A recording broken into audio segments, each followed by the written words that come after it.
Zum Thema Christsein in China habe ich Ado Greve im Gespräch. Ich begrüße Sie recht herzlich und vielen Dank, dass Sie sich die Zeit für heute genommen haben. Sehr gerne. Ja, die erste Frage, wie kann man sich das Christsein in China vorstellen? Wie sieht das im Alltag aus? Gibt es da Unterschiede zu Europa? China ist ein großes Land. Das christliche Leben ist in den unterschiedlichen Provinzen dann auch wirklich unterschiedlich. Wir werden ja heute auch noch sprechen über verschiedene Einschränkungen, die Christen in ihrem Glaubensleben in China erfahren. Ja. Und diese Einschränkungen, die sind dann eben auch wieder sehr unterschiedlich in ihrer Ausprägung. Und auch wie diese Einschränkungen, die ja von der Regierung und der Kommunistischen Partei ausgehen, diese Einschränkungen werden dann auch unterschiedlich strikt durchgesetzt. Ach, wie kommt das? Wie kommt das, dass das nicht überall gleich ist? Das hat mehrere Ursachen. Zum einen ist es so, die Kirche oder Christen in China sind ja schon lange im Land und natürlich ist auch die Situation der Christen so in den letzten Jahrzehnten sehr unterschiedlich gewesen. Ich fange mal bei der sogenannten Kulturrevolution an unter Mao. Mhm. Da hatten wir damals ungefähr 1 Million Christen in China, etwas mehr. So, heute sind wir bei etwa 100 Millionen. Da gehen die Schätzungen auseinander. Open Doors spricht offiziell von 96 Millionen. Andere Organisationen geben eine weitaus größere Zahl an. Und das christliche Leben hat in diesen Jahrzehnten, sagen wir jetzt mal seit der Kulturrevolution von 66 bis 76, da wurden die Christen massiv unterdrückt. Mao hat viele verschleppen lassen, umbringen lassen, Kirchen geschlossen. Er wollte ja das Christentum völlig ausradieren. Aber nach Mao, nachdem seine Regierungszeit beendet war, kamen andere Machthaber in die Regierung. Und die haben erkannt, dass der Beitrag der christlichen Kirchen oder eben der Christen insgesamt sehr wertvoll ist für die chinesische Gesellschaft. Christen waren Mhm. hilfsbereit, sie waren freundlich, sie haben sich sozial engagiert, sie haben den Armen geholfen, den Bedürftigen, den Marginalisierten. Und von daher, mit dieser Erfahrung haben unterschiedliche Beamte, die jetzt den Auftrag hätten, diese Maßnahmen der Regierung und die Einschränkungen durch die Regierung umzusetzen, so haben die Beamten einen unterschiedlichen Blick auf die christlichen Gemeinschaften. Aha. Manche empfinden sie immer noch als sehr wertvoll und deswegen, sagen wir mal so, drücken sie ein Auge zu und sagen, ja gut, solange ihr uns jetzt da nicht stört oder irgendwie regierungsfeindliche Äußerungen von euch kommen, werden wir ja da manches dann eben auch laufen lassen. Das Aha. andere oder ein weiterer Grund, warum das so unterschiedlich ist eine strategische Überlegung seitens der Regierung. Man erlässt eine Verordnung und dann testet man die Umsetzung dieser Verordnung in unterschiedlichen Provinzen aus. Wie Aha. greift das? Was für Auswirkungen? Wo müssten wir nachbessern, vielleicht bei der Verordnung etc.?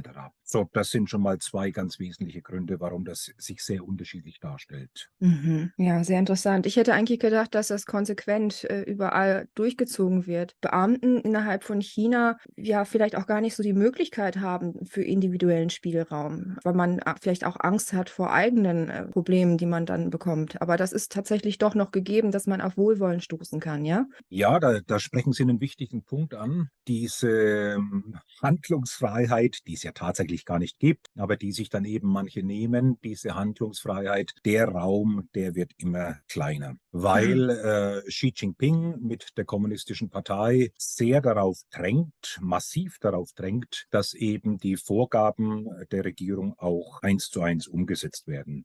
Xi Jinping beklagt sich sogar an verschiedenen Stellen, dass ihm die Umsetzung da zu langsam vorangeht.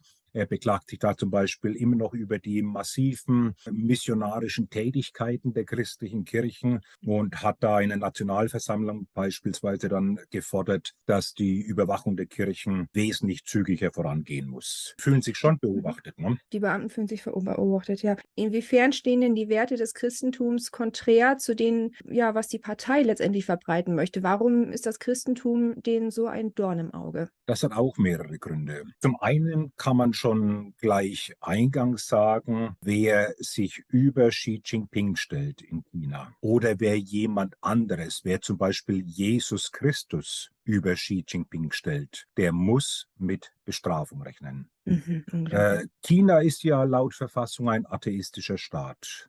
Mhm. Und die kommunistische Partei und die kommunistische Ideologie schließt einen Glauben an Gott aus. Von daher ist natürlich dann dieses christliche Glaubensverständnis, wird verstanden als eine direkte Konkurrenz zur Regierung, beziehungsweise sogar als ein Angriff auf die Regierung. Das ist ja unglaublich. Man kann doch Menschen den Glauben nicht verbieten. Also ich meine, man kann doch nicht sagen, so, wir sind jetzt atheistisch und das müsst ihr jetzt alle so handhaben. Wie lange Man ist denn das kann. schon so? Das war jetzt nicht korrekt. Also der christliche Glaube ist in China nicht verboten. Mhm. Aber die Regierung arbeitet sehr stark daran, dass es einen christlichen Glauben nach kommunistischer Lesart und nach chinesischem Verständnis gibt. Es gibt ja diese sogenannte Sinisierung, das heißt, alles muss den chinesischen Werten und Normen angepasst werden. Das durchläuft alle Gesellschaftsschichten und alle gesellschaftlichen Bereiche. Dazu gehört dann eben auch die Religion. Also das heißt, sie dürfen schon Christ sein, aber über Jesus steht natürlich dann Xi Jinping und die Staatsregierung. Das ist ja überhaupt nicht anmaßend. Ja, gut. Kommt mir bekannt vor. Kennen wir doch aus dem Alten Testament, oder? Natürlich. Ja, Und da ist ja Xi Jinping auch nicht der Einzige.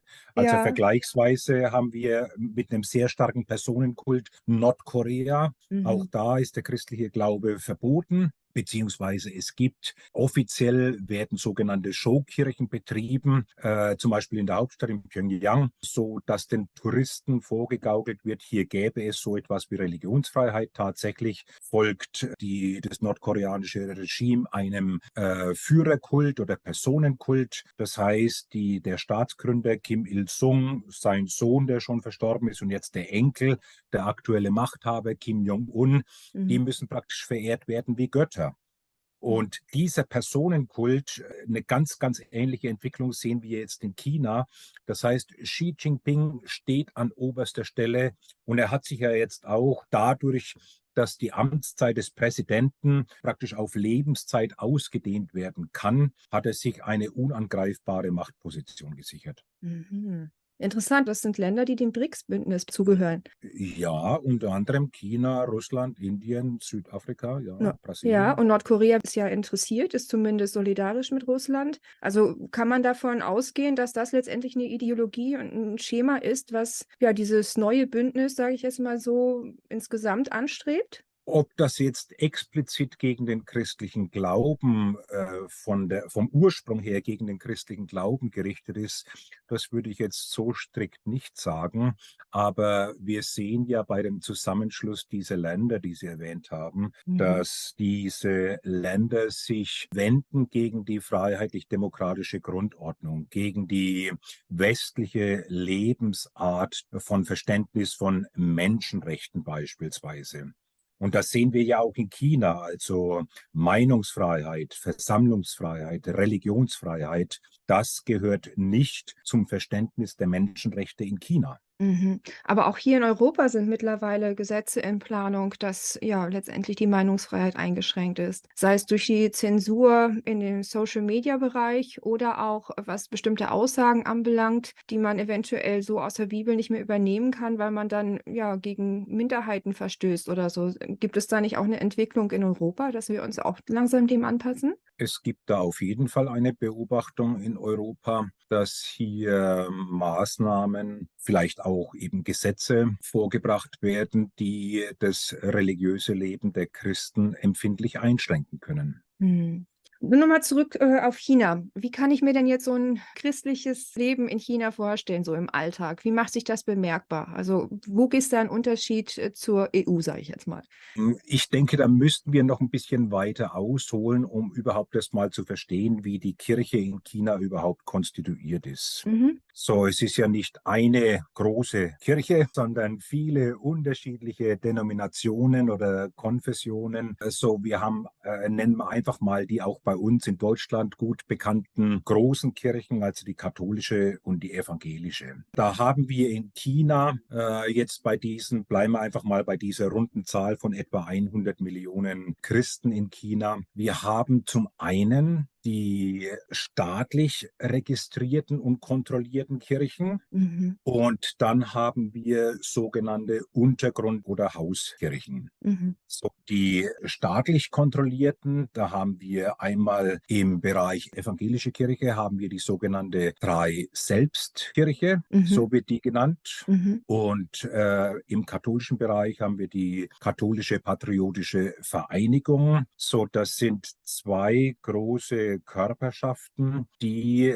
die katholischen und evangelischen Kirchen in China vertreten und die staatlich registriert sind, diese Kirchen. Mhm. Wir noch einen wesentlich größeren Anteil von Christen, die in sogenannten Hauskirchen oder Untergrundkirchen organisiert sind. Mhm.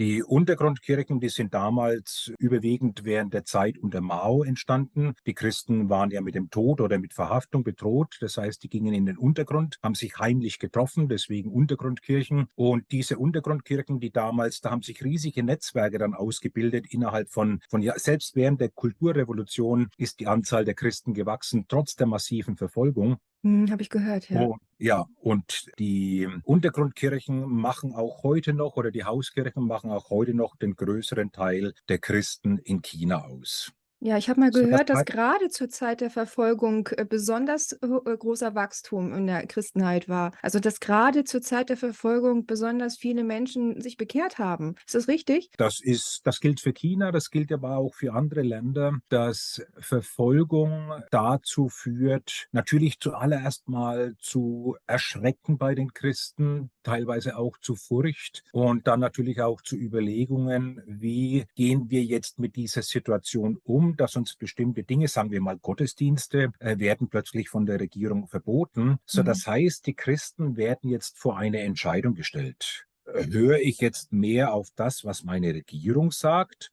oder höre ich auf das, so wie ich das verstehe, was Gott mir sagt? Und dann ist das ja auch so ausformuliert in der Apostelgeschichte, wo die ersten Apostel verhaftet wurden, auch weil sie das Evangelium in der Öffentlichkeit gepredigt hatten damals. Und dann sagten sie damals zu den Anklägern, damals zu den politischen und religiösen Leitern in Israel, sagten sie, man muss Gott mehr gehorchen als den Menschen. Also Mhm. ihnen war verboten worden, das Evangelium zu verkünden. Sie haben es dann aber dennoch getan. So, und was jetzt hier für die Leiter gilt in dieser Situation, das gilt für jeden einzelnen Christen.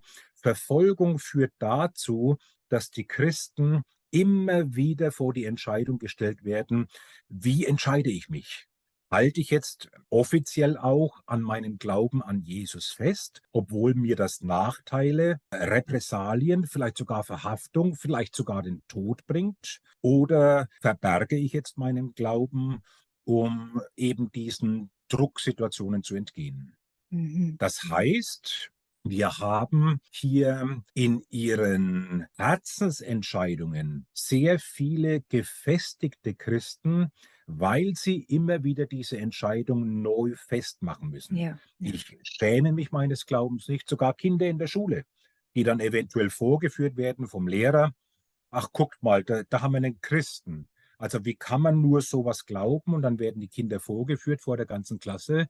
Und dann muss ich vielleicht so ein 8-jähriges Mädchen vor der ganzen Klasse, vielleicht ist sie die einzige Christin in der Klasse, wird sie sich entscheiden müssen, stelle ich mich jetzt zu Jesus und sage, ja, ich bin Christin, ich folge Jesus nach und sie nimmt ihren Platz ein oder duckt sie sich weg, verständlich für ein 8-jähriges Mädchen, und leugnet dann eventuell ihren Glauben. Mhm. So, deshalb haben wir in der Verfolgung eine große Anzahl sehr entschiedener Christen, die Ja. sagen, wir werden unseren Glauben auch bei Bedrohung und Unterdrückung nicht verstecken und nicht verleugnen.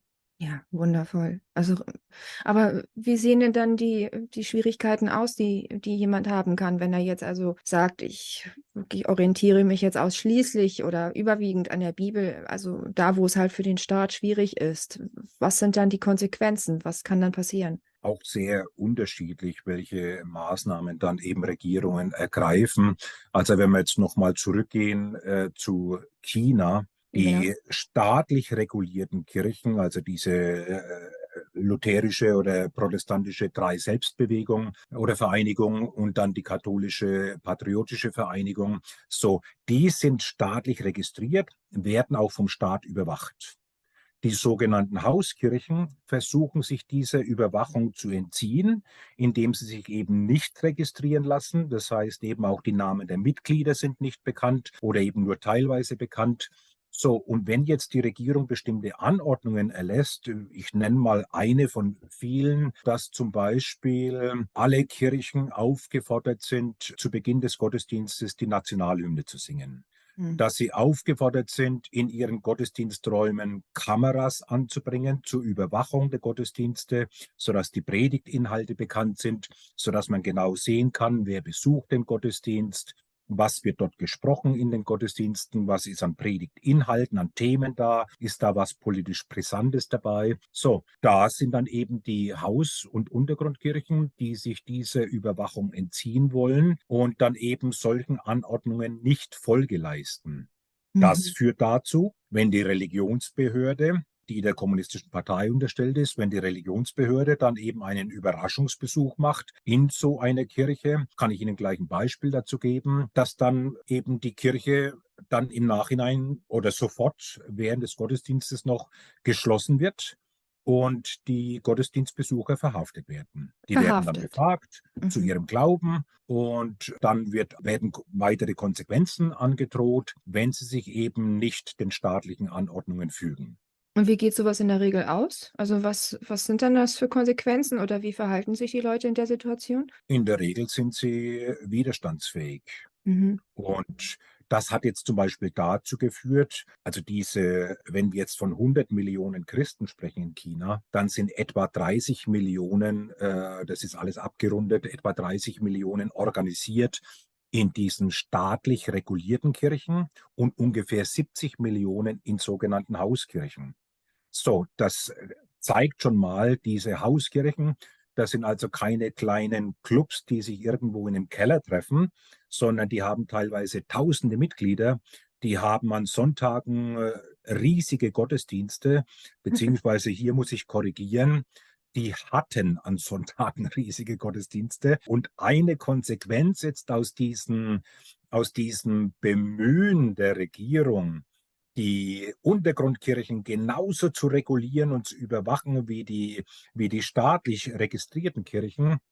Eine Konsequenz daraus ist, dass viele Hauskirchen ihre großen Versammlungen am Sonntag aufgelöst haben. Das Mhm. heißt, sie treffen sich nur noch in kleinen Gruppen. Denn Ja. diese kleinen Gruppen sind wesentlich schwieriger zu überwachen. Stellen Sie sich vor, da treffen sich vielleicht 10, 20 Personen, die dann gemeinsam Gottesdienst feiern in der Privatwohnung. Da hängt natürlich keine Kamera. Man kennt sich gegenseitig. Wenn da jetzt eine neue Person dazukommt, dann wollte man erst mal wissen, wer bist jetzt du und du folgst auch Jesus und wie kamst du zum Glauben? Und dann wird schon sehr schnell deutlich, ist das ein überzeugter Christ oder ist das eventuell jemand von der Regierung, der uns da unterwandern und beobachten soll? So, das ist zum Beispiel eine Maßnahme, die Hauskirchen in der Zwischenzeit getroffen haben. Es gibt nicht mehr viele große Gottesdienste. Mhm. Okay. Ich meine, wie ist denn so die Quote? Also ich meine, wie viele Menschen von denen werden dann tatsächlich ja auch inhaftiert oder wie sind die Konsequenzen, wenn sie dann eben immer wieder zum Beispiel erwischt werden und da quasi sich als unbeugsam zeigen? Wie sehen die Konsequenzen genau aus? Da setzt die Regierung dann auf abschreckende Maßnahmen. Das heißt, insbesondere dann Leiter werden verhaftet. Also ich denke jetzt an die größte Hauskirche in Peking. Da wurden die Leiter, also leitende Pastoren, wurden zum Beispiel zu 2 Jahre Gefängnis verurteilt. So, davon erwartet man dann, dass und die Kirche wurde geschlossen. Das heißt, die Leiter wurden verhaftet und die Kirche musste schließen. So, und davon erhofft man sich dann eben, indem man versucht, die Struktur zu zerschlagen, dass die Christen sich dann fügen. Aber die finden dann eben andere Wege, indem sie sich zum Beispiel in kleinen Gruppen treffen, die nicht so leicht überwacht werden können oder eben auch gar nicht. Mhm.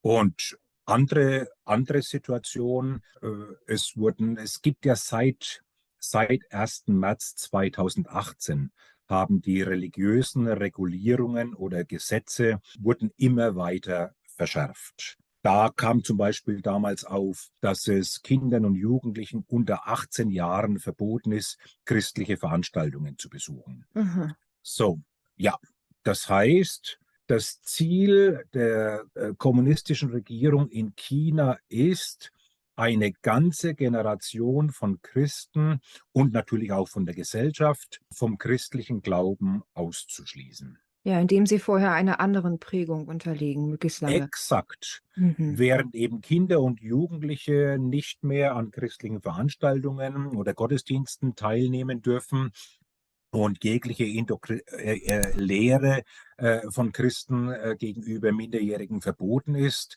Gleichzeitig hat aber zum Beispiel so wie Sie das gerade eben sagen, die Kommunistische Partei in allen Grund- und Sekundarschulen sogenannte Parteizellen eingesetzt, die dafür sorgen müssen, dass die sozialistisch-kommunistische Doktrin in allen Klassen umgesetzt und gelehrt wird. Und Mhm. dazu müssen dann diese Parteizellen an die Kommunistische Partei Bericht erstatten. Diese Parteizellen haben dann auch die Aufgabe, den Lehrkörper zu überwachen, wer wird da eingestellt, da sprechen die da mit. So, das heißt, auch auf diesem Weg wird dann eine Gesellschaft von klein auf mit der kommunistisch- und sozialistischen Ideologie völlig indoktriniert. Ich habe zuletzt einen Artikel gelesen über die digitale Christenverfolgung in China. Wie sind da die Taktiken? Seit wann wird das angewandt? Gibt es da irgendwie neue Entwicklungen? Wir haben jetzt seit ein paar Jahren dieses sogenannte Social Credit System, ne? Dieses Mhm. Punktesystem, nach dem ja jeder Bürger in China bewertet wird. Das heißt, regierungskonformes Verhalten wird belohnt und abweichendes Verhalten wird bestraft. Jeder Bürger startet also mit einem bestimmten Punktekonto und wenn Sie dann bei Rot über die Ampel gehen beispielsweise oder sich abfällig über die Regierung äußern oder bei Ihrer Arbeit irgendwie nachlässig sind oder Fehlverhalten aufweisen, dann wird das Ganze mit Minuspunkten geahndet. Da muss ich einmal nachfragen, ist das flächendeckend in China oder ist das auf manche Regionen beschränkt? Das hat schon sehr große Teile von China erreicht. Okay. Und das Ziel ist, das flächendeckend im ganzen Land einzuführen. Mhm. Mhm. So, das ist das eine. Und das betrifft natürlich dann auch Christen. Und wenn man jetzt dann auch versteht, dass die Mitgliedschaft in einer christlichen Kirche mit Negativpunkten bewertet wird, so, dann steht man plötzlich in Gefahr als Christ, wenn ich mich zu meinem Glauben bekenne, dann bringt mir das Nachteile in meiner Gesamtbewertung als Bürger Chinas. Mhm. Das wird dann noch ergänzt, zum Beispiel, das weiß ich von Journalisten, das weiß ich auch von Lehrern. Journalisten müssen zum Beispiel sich alle 3 Jahre neu akkreditieren lassen. Und bei ihrer Akkreditierung müssen sie beweisen, dass sie völlig linientreu sind, regierungskonform sind. Und da passt natürlich auch nicht dazu, dass man jetzt irgendwie so einem christlichen Glauben anhängt. Mhm.